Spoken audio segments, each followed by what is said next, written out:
Actually, I began to teach in Moscow in 1993. The reason why was that as a professor of economics, I was very interested by the level and the exact knowledge of economics Russian students could have. We knew that the Soviet system, the Soviet educational system was pretty good, but we didn't know what was exactly the level of young students in economics. And what I found teaching at the Vysoké Ekonomiki was that the level of knowledge in economics was pretty good too. Of course, we could have some point where students were less gifted than in other, but generally the level was very good. I completed my program of training in 2000-2001, and I completed by publishing a book, which is a basic book now, used by Vysoké Ekonomiki.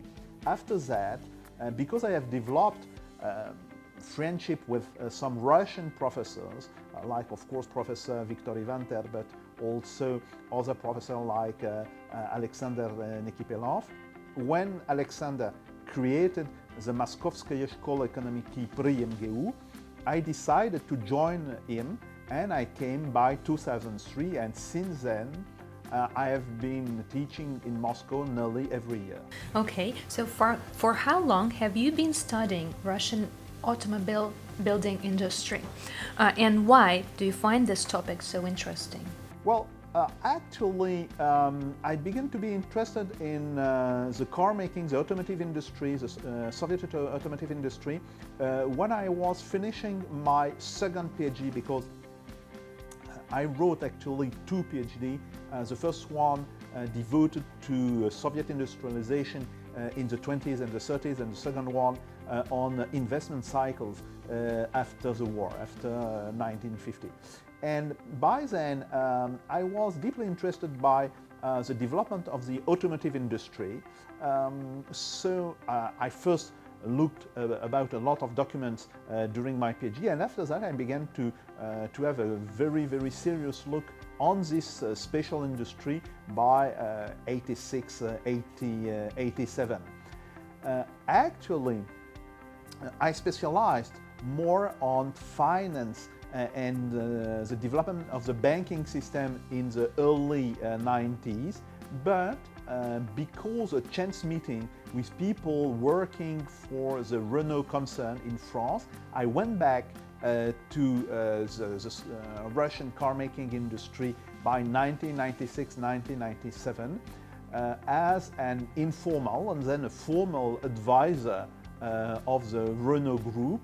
And then I helped people to set up the Автофрамоз Zavod, the big factory which Renault have been building around Moscow, and which is now producing nearly 100,000 cars a year.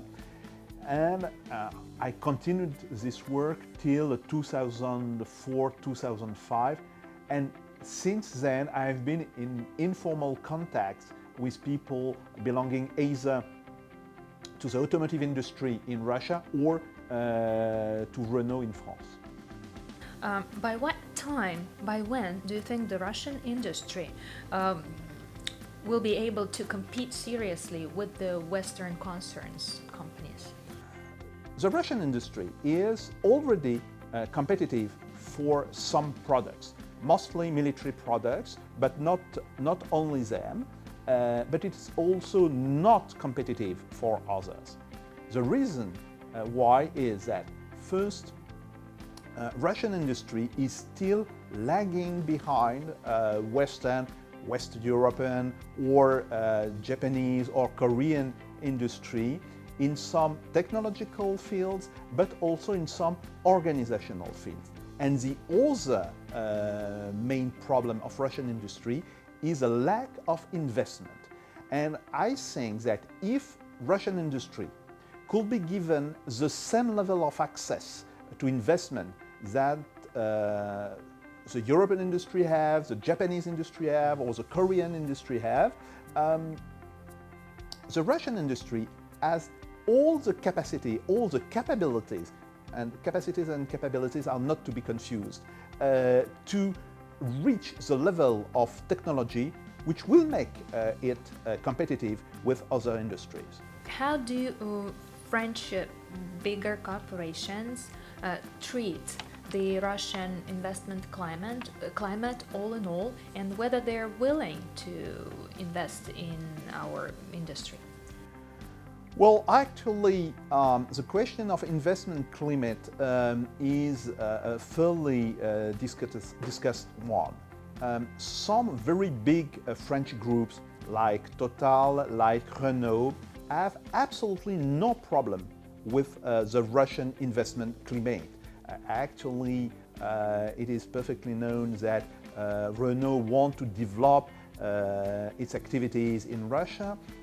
Total is developing its activities in Russia, and there is the same situation for other French groups like PSA for the automotive industry, or Auchan in the retailing industry. Now, it is a completely different point of view if you discuss with some small or even medium-sized companies in France. For small and medium-sized companies, there is still the feeling that going to Moscow, going to Russia is, if not dangerous, is a kind of risk, because they will not have the lever to, if they are meeting some kind of problems, to go up to the government of Russia and to have the government of Russia clearing the fields for them. And it is quite obviously a problem. It's not a problem for big French groups, it's a problem for a small French company. In the same time, it has to be said that German small companies or Italian small companies are facing exactly the same kind of problem, and they are much more ready to invest and develop their activities in Russia than French enterprise. So maybe this feeling for a French small-size enterprise is typical French, and it's then a problem for French people and not for Russian people. Thank you.